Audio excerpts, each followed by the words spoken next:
So I hope you have a very exciting day with many interesting things in different workshops. So today, now we will begin the closing session. So Annick will say some words because she couldn't this morning. As I told you, she had an outside constraints that were too complex to organize. So she will talk to you now. And after that, I will call one person for each workshop to make a wrap up of each workshop for 2, 3, 5 minutes max, 5 minutes max. So.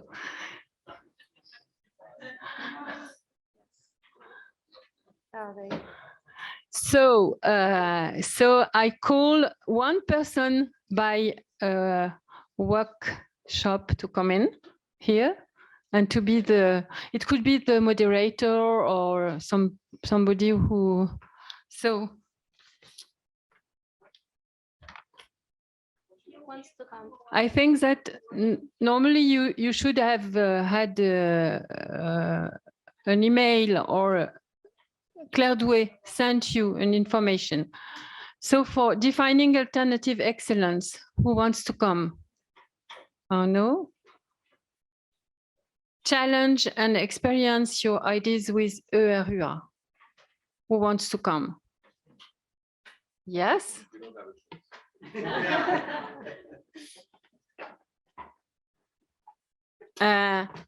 Who cares about responsible research and why?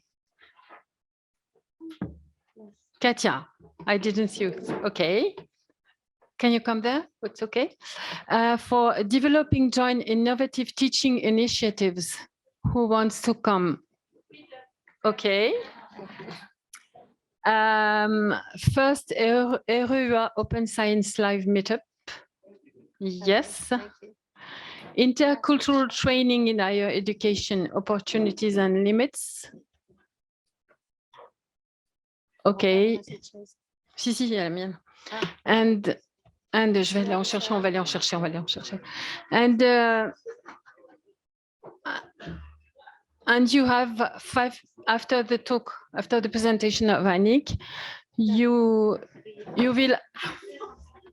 Can you don't have chairs, of course. Come on, that is.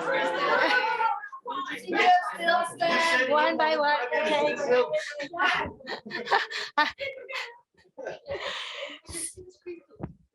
Okay, so and then Annick will make the scientific and conclusion and the global conclusion on this day of workshop on innovation. So Annick, it's... Thank you, Sophie. I just say, please, I didn't want to stay alone, but I see that I'm more alone than before. Thank you. So just to apologize this morning, as I couldn't come on time to be with you, but I know you had a marvelous morning and a marvelous day. So thank you so much to be here. So I have now to just say some formal words. I just want to say to you that really, I'm very pleased and Paris 8 with all of you, very pleased for this adventure of now 2 years, who start 2 years ago. And we are very pleased to have now more members in our alliance. So I would like to address a special welcome to our new partners, to SWPS University, to the University of Macerata, to the Viadrina University, and la Universidad Las Palmas de Gran Canarias. We are very happy to have you on the board in the ambitious project and to start today a fruitful collaboration to promote European values and identity and revolutioning the quality and competitiveness of European higher education. Today was an intense day full of exchanges and discussions on key issues such as defining alternative excellence for research, creativity for sustainable development actions, innovative teaching and learning, open science, and interculturality. The contribution of each of you was fundamental to orient the future of ERUA and to define together what we mean by Reform University and what concrete actions we want to implement to achieve our results. So now I'd like that all of you, please, if you don't sit down, I don't know if I gotta, maybe I can do like this. And One at a time. Then. yes, you do it like this. Okay. Then.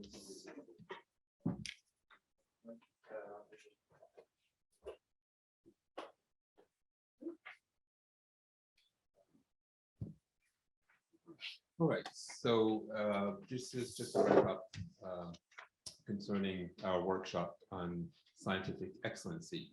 So I think we've all reached general consensus as to the inadequacy of the current methods used for the assessment of research. So we've agreed on the fact that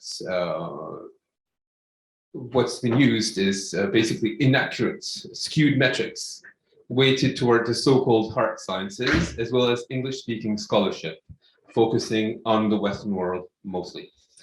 We've also noticed that the timeframes that are imposed on us are quite inadequate. We should promote slow knowledge in keeping with the slow maturation pertaining to SHS. So let us resist and critique performance and productivity standards. Valeria Sergenkova also presented the work she's been conducting in work package 5, if I'm not mistaken, focusing on ERUA's values, which encourage us to move beyond the ivory tower, to acknowledge our social responsibility, and to rethink scientific excellence. This hinges upon 3 main principles: privileging quality over quantity, conducting peer review as the best way of measuring quality, and last point, fostering and acknowledging social responsibility. Other elements were also tackled in our discussion. First, that we should promote multilingualism, so that would mean promoting translation as our common language in a way, so that English is not the dominant language, and we may express concepts that do not translate into Globish.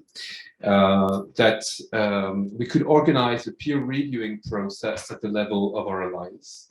This could also help with the internationalization of our research. Now, the last question was, could the measurement of societal impact become a criterion for excellency?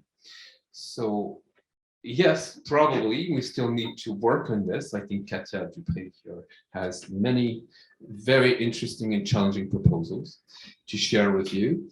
Of course, we should not leave out other forms of research and possibly promote alternative forms of research as a token of excellency. We should also be careful to involve non-European objects or subjects in our research, as current assessment methods are centered on Western-centric fields. Mostly. Of course, this might sound as a caricature, somewhat.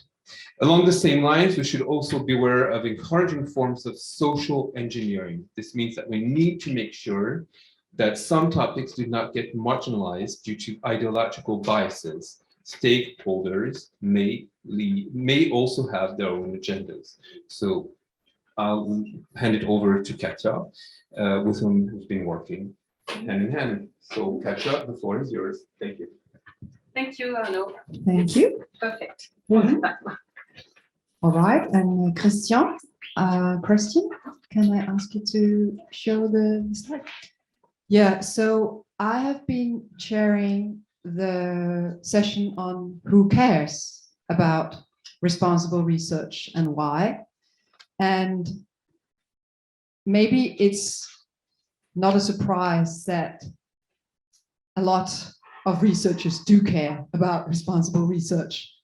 And luckily, but then why are we then having a session about who cares about responsible research and why?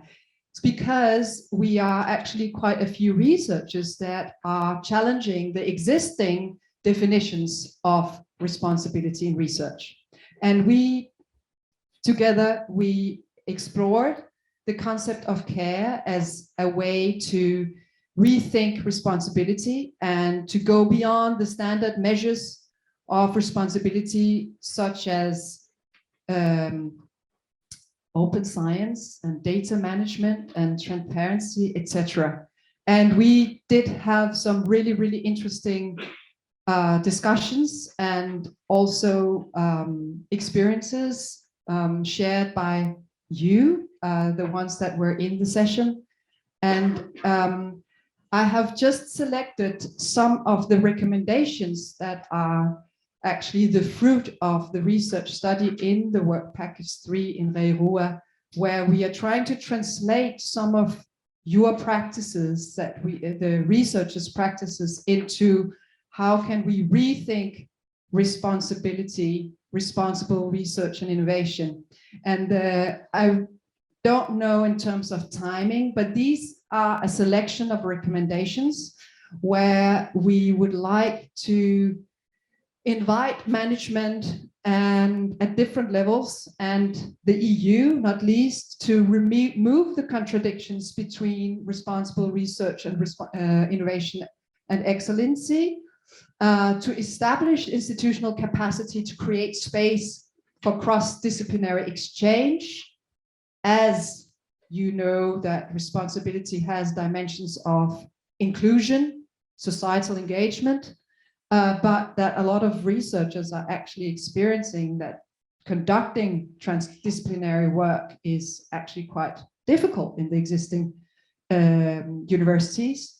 So also that we develop RRE criteria for recruitment and career progression evaluation so that it's becoming more explicit how we work with responsibility and innovation in our recruitment approaches, and that we provide supportive and caring work conditions for junior and senior, both short-term and long-term staff. And why is that relevant in terms of responsible research and innovation? It's because our infrastructures, of course, are what we could say the ecosystem of actually being able to conduct responsible research and innovation. And providing infrastructural support that helps researchers to communicate research objectives and outputs to non-academic stakeholders. Why is this about responsible research and innovation? Because, again, the inclusion, responsiveness, anticipation, which are all dimensions of responsible research, cannot be done in a way where the people that we are collaborating with do not understand what we are trying to disseminate. So we see that researchers are saying, okay, we need infrastructure that can help us to translate research into objectives and outputs to non-academic stakeholders.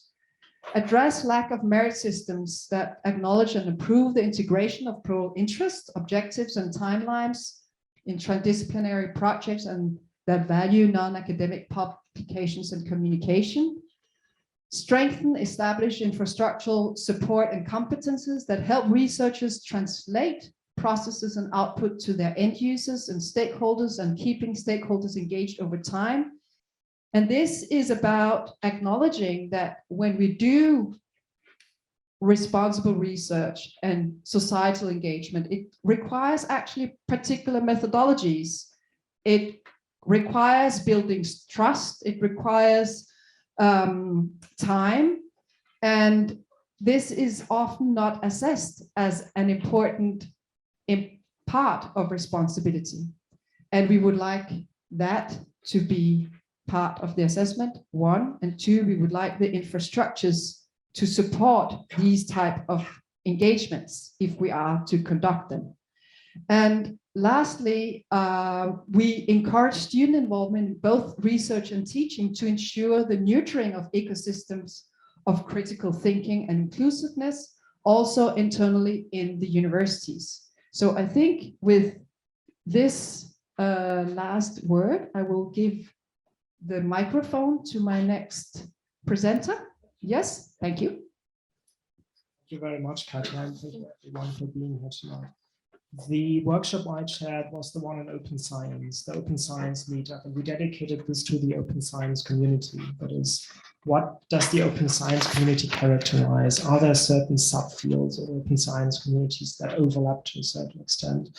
And we approached this in starting off with a bit of an introduction on open science to make sure that everyone's in the boat, in the room is in the same boat, so everyone knows what are the subfields of open science. And then we sort of carried on looking at what it is that our community does in open science, where are problems, where are impediments in the way, how can we get rid of them, how can we sort of try to solve these things, both on an institutional level, on a national level, but also in the Alliance as an entirety.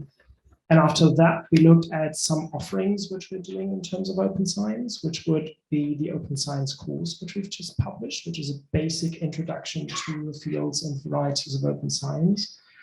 And after that, I briefly wrapped this up by sort of looking at the main points of open science and sort of look at the meetups which we're chairing at the moment. So in front of you, and also when you leave the room, you'll find cards on the open science meetups, which take place virtually once a month. So if you're interested in open science, please let me know, please message me and visit the meetups. And there I'll be delighted to discuss these things in greater detail. So everything can be addressed in a proper way in due time. Okay, having said that, I would like to hand the microphone on to you, if that's all right. Yes, and I'd like to sum up what we talked about and discussed in the group where we had discussion about innovative joint teaching initiatives and what are our takeaways, what are our experiences so far about the possibilities and the challenges that we've been facing.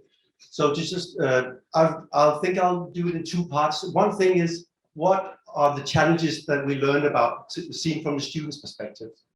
So to do joint initiative, joint teaching initiatives, we need to be very aware of, first of all, the language barrier, that this is something that comes into play. And the way it comes into play is that it requires a safe learning environment for this to play out in a way that it is overcome, and if there's people, the students with different backgrounds, feel that it's accessible to all of them. So, and this also brings in the next question of how we assess, how we think about examinations of these courses. Another important, I mean, this is not surprising, but another important factor is how we think about and be aware about the huge differences there is between the economical and life situation of the students that we bring together.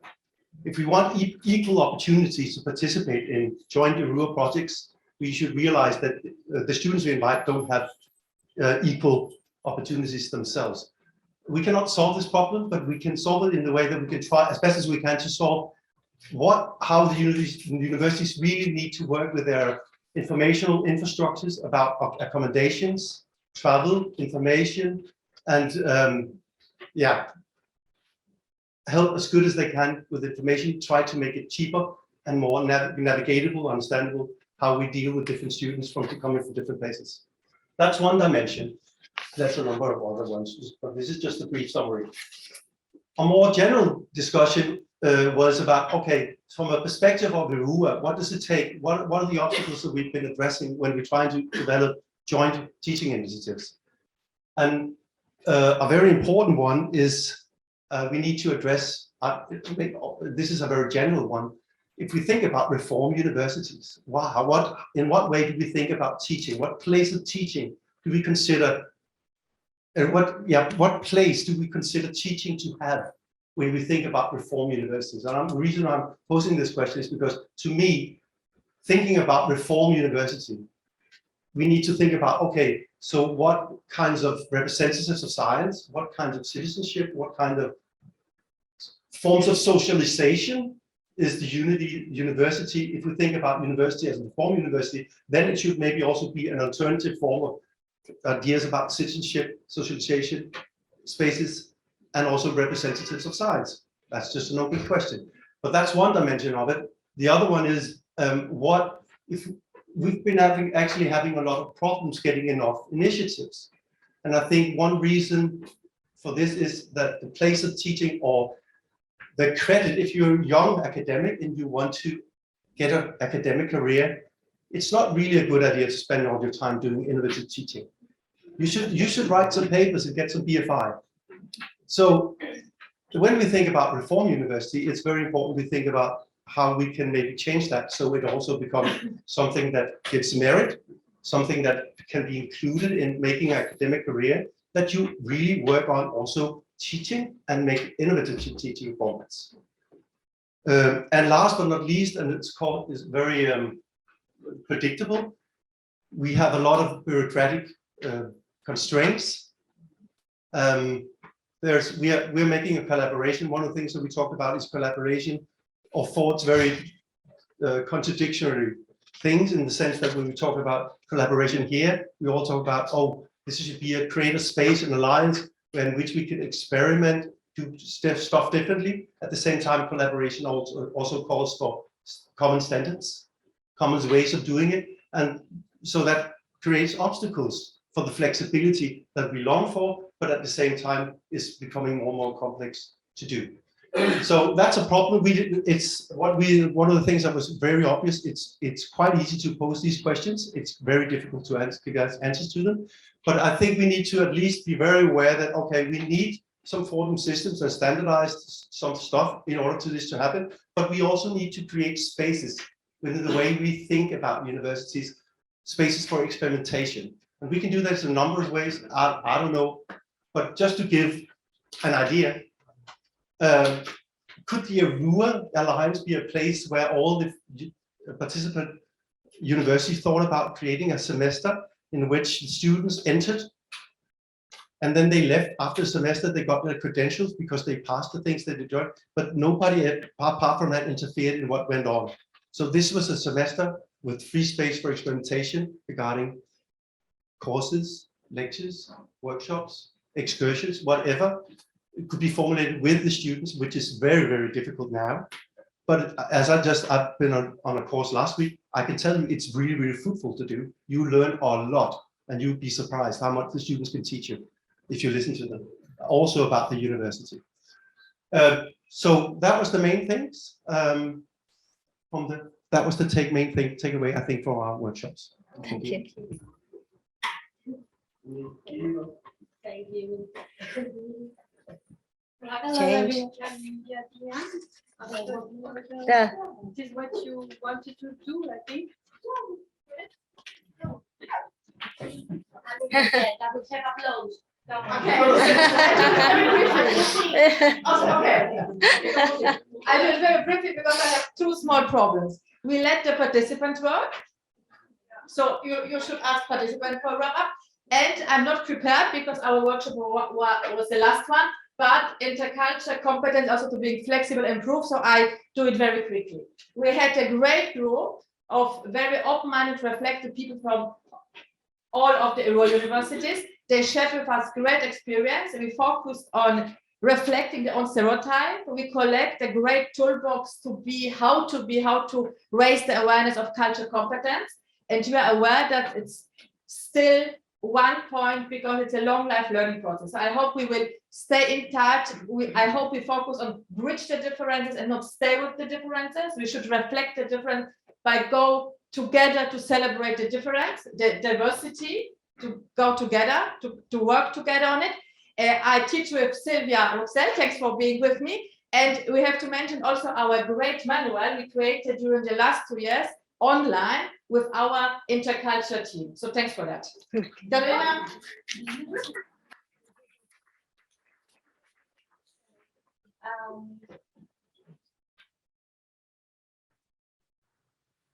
So I will be that brief. During our workshop, let's give the bigger picture. We shared a call where ERUA ideas have collected and been selected by the jury committee, where members from all universities have actually selected those ideas. And here we have our 5 challenges. The challenge 1, connected way of thinking. Challenge 2, green sustainable mobility and transport. Challenge 3, ERUA wasteland. Challenge 4, creating an this is a very bizarre word, sorry about it. Interdisciplinary communities. Challenge 5, smart and resilient societies and regions. And basically, those challenges were our ERUA Ideathon Competition 2022. So those ideas have been heard today and have been watched by you and by the audience online.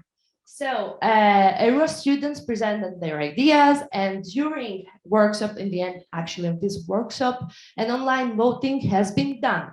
So let's proceed to the next slide, where you may see the results of this voting procedure, where, just for your information, has been the results have been gathered taking into consideration 2 factors. The one is the average score of the jury members, and the second is the average score of the voting procedure, where 240 people have voted.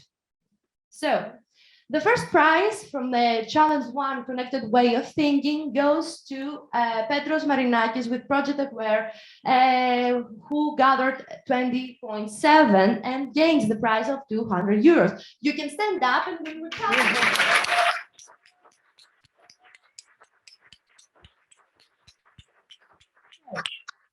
see the second prize by the winner is Tertius Melios, who unfortunately he's not here with us. He's virtually a guest. With the student score 15.39, the idea was bigger tree tomato, a multi-sensory experience, and he gains the prize of 150 euro. Applause for him.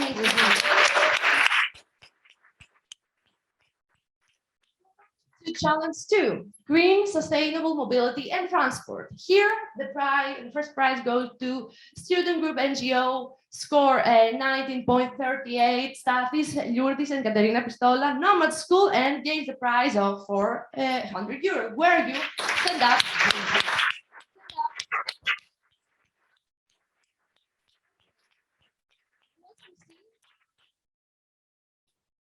So for the challenge 5, smart and resilient societies and regions, we have that first prize with students group score 20.72, Athina Khrepa, Despina, Nefel Viodoni, Irini Tolia, for the idea of probiotics for honeybees. Stand up, girls.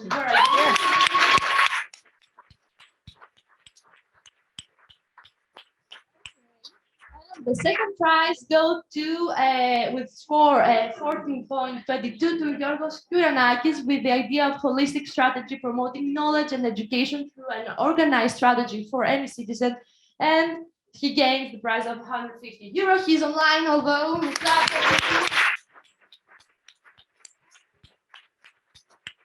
Next slide, please. This is all in all the phases that we're going through. This is the phase that I firstly explained very briefly to join the ERUA Ideathon. Now we are in the phase 2, present ERUA ideas, and actually we're heading for the phase 3, share ERUA ideas, where it will be the third phase of those ideas, who will be online to our social media, and another procedure of voting, not voting, it will be awarded for the most popular visual ideas. And then we have the phase 4, building ERUA teams, where the winners again, they will, unite their forces, and it will be open to gather all ERUA communities together and connect and work all together. And lastly, we're having a big event in Here's Island where ERUA Hackathon will take place, so stay tuned for that. And let's go to the next one. And thank you. That's it.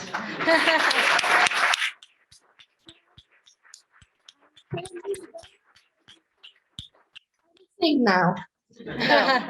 She wants. Thank Thanks to you. Really, thank you. It's marvelous. I'm really very, very glad.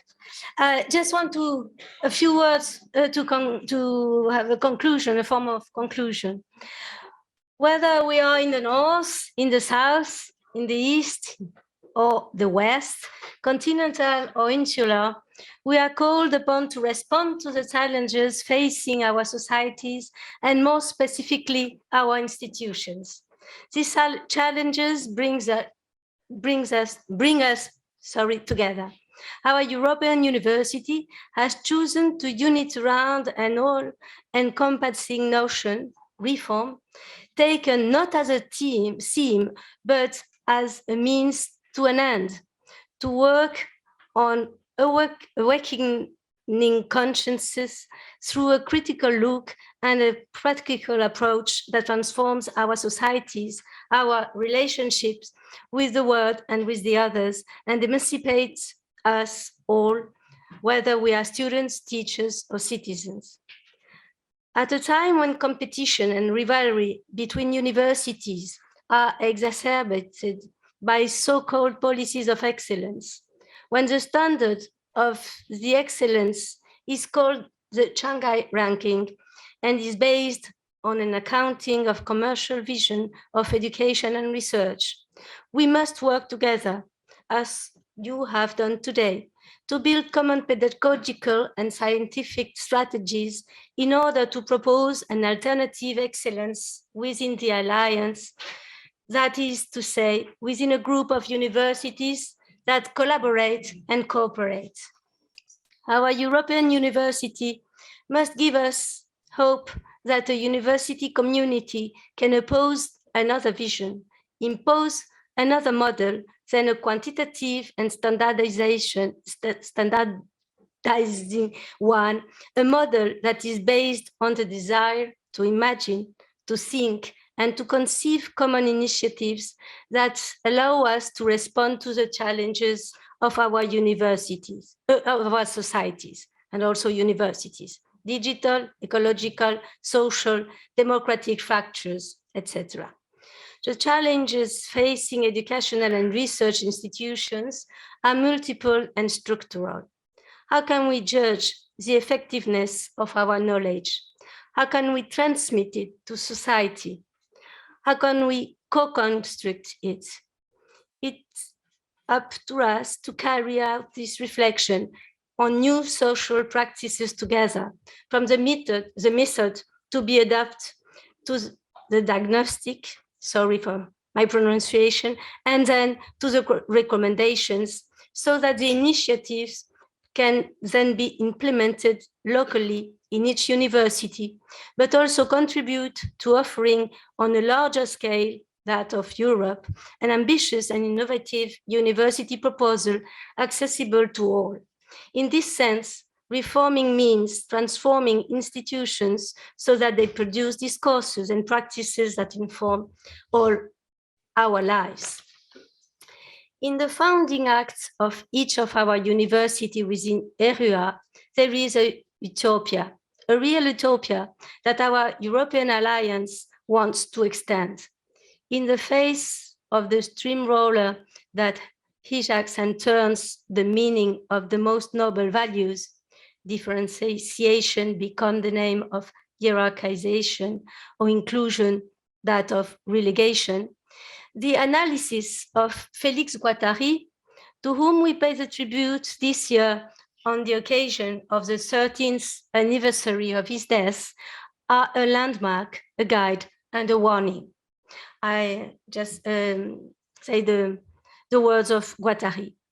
Large scale wrote in the 80, large scale collective facilities such as universities, machines of semiotic subjection meant to select and to mold an elite adapted to the semiotic of power, to the style and to the attitudes of future executives, in certain circumstances have begun to function in the register of struggles of desire and have contributed to the emergence of collective assemblage of enunciation.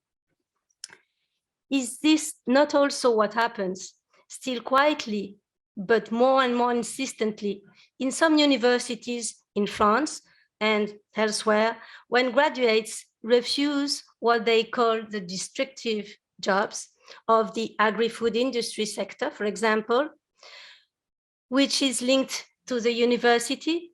Our European university offers a plural and shared space, a methodology to accompany the emancipation of individual students and also staff, so that they can access autonomy thanks to knowledge, thanks to inter and multidisciplinarity. Here, as in other subjects, intercultural skills are central and essential to collectively consider the third space so that it is hospitable for each of the university, the knowledge produced, and the individual concerned.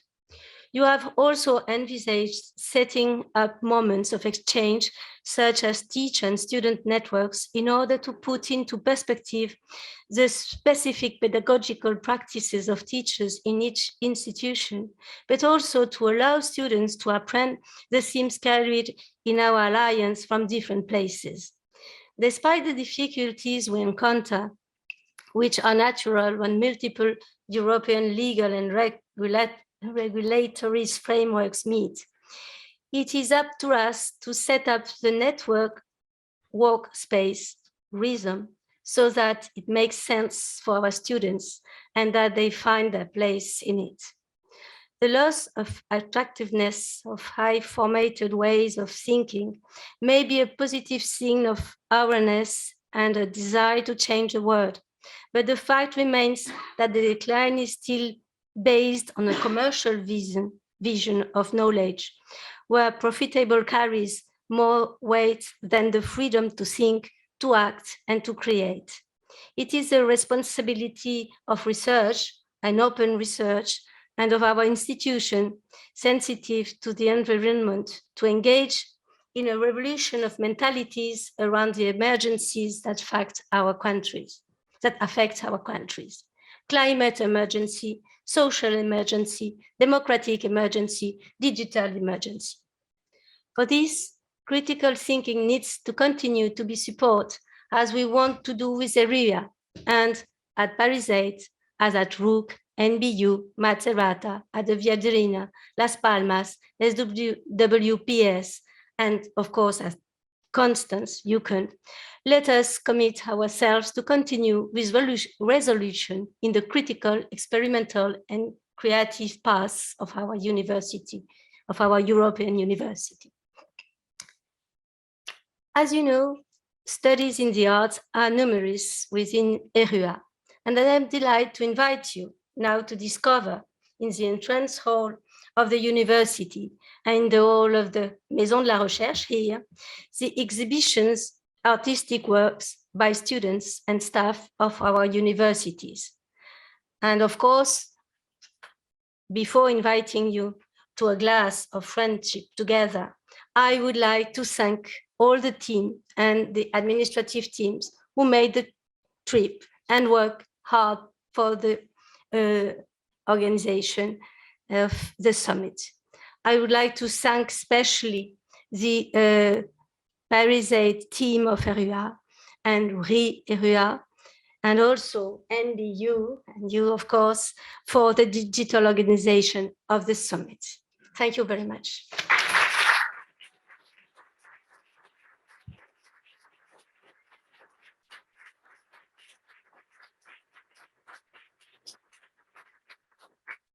And sorry for my pronunciation. I'm really sorry.